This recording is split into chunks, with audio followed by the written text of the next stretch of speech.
En sciences sociales, la notion de non-recours est utilisée pour qualifier des situations dans lesquelles des personnes ne bénéficient pas d'offres, de droits ou de services auxquels elles pourraient prétendre. Lorsqu'on parle de non-recours aux soins, on porte le regard sur des situations dans lesquelles des personnes pourraient théoriquement prétendre à des soins, mais qui, dans les faits et en tout état de cause, ne bénéficient pas de ces soins. Cette notion de non-recours, elle me paraît intéressante pour comprendre le rapport qu'entretiennent des personnes avec des soins et plus globalement d'ailleurs, on pourrait dire avec des offres de santé, parce qu'on peut penser à des soins curatifs, mais aussi à des offres de prévention. Donc cette notion de non-recours, elle nous permet de comprendre le rapport qu'entretiennent les personnes avec des soins, avec des offres en santé. Par rapport, j'entends le fait que des personnes pratiquent les soins de manière différenciée. Tout le monde n'utilise pas les soins, les offres de la même manière. Tout le monde n'y a pas accès de la même manière à ces soins, à ces offres.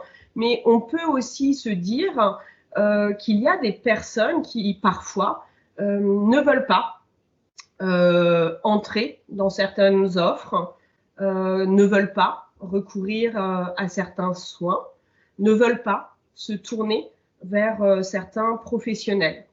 Finalement, la notion de non-recours, elle permet à la fois de questionner l'accessibilité des soins, l'accessibilité des offres en santé, mais elle permet aussi, me semble-t-il, d'aller comprendre les raisons, effectivement, qui vont aussi amener des personnes à se détourner de certains soins, de certaines offres, parfois volontairement.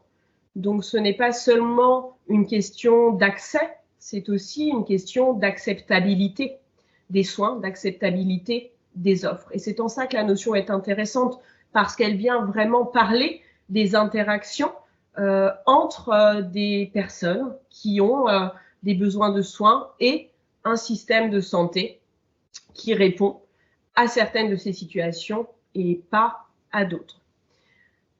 Ce qui est aussi peut-être important de dire, c'est que des typologies ont été construites sur le non-recours.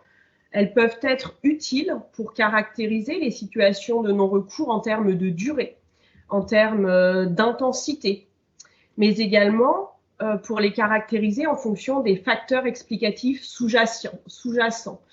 Toutes les situations de non-recours ne s'expliquent pas de la même manière.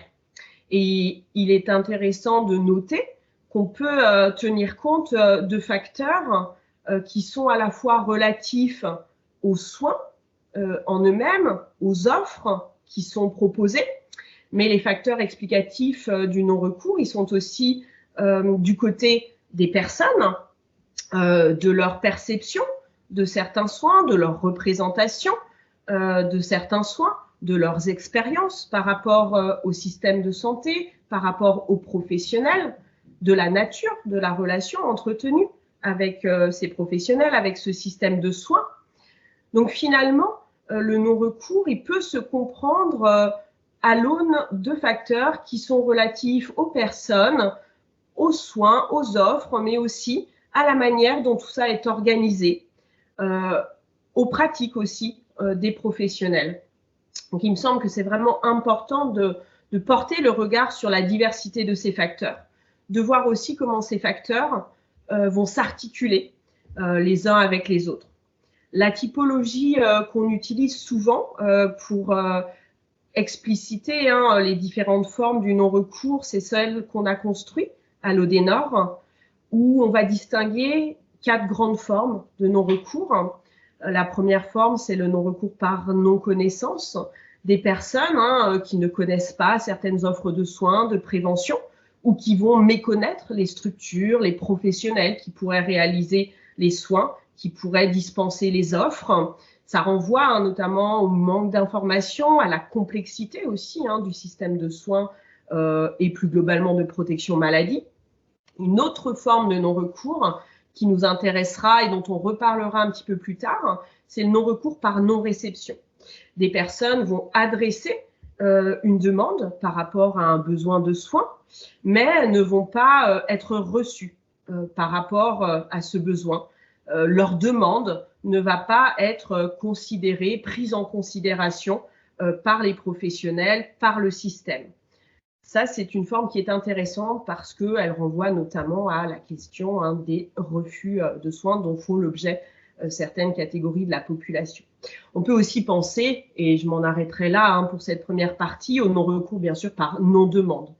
Ce qu'on appelle dans la typologie de l'Odénor le non-recours par non-demande, c'est vraiment le fait que des personnes savent que certains soins existent, elles ont conscience d'avoir des besoins et elles ont conscience qu'elles pourraient demander certains soins, mais elles ne le font pas de manière peut-être finalement plus volontaire.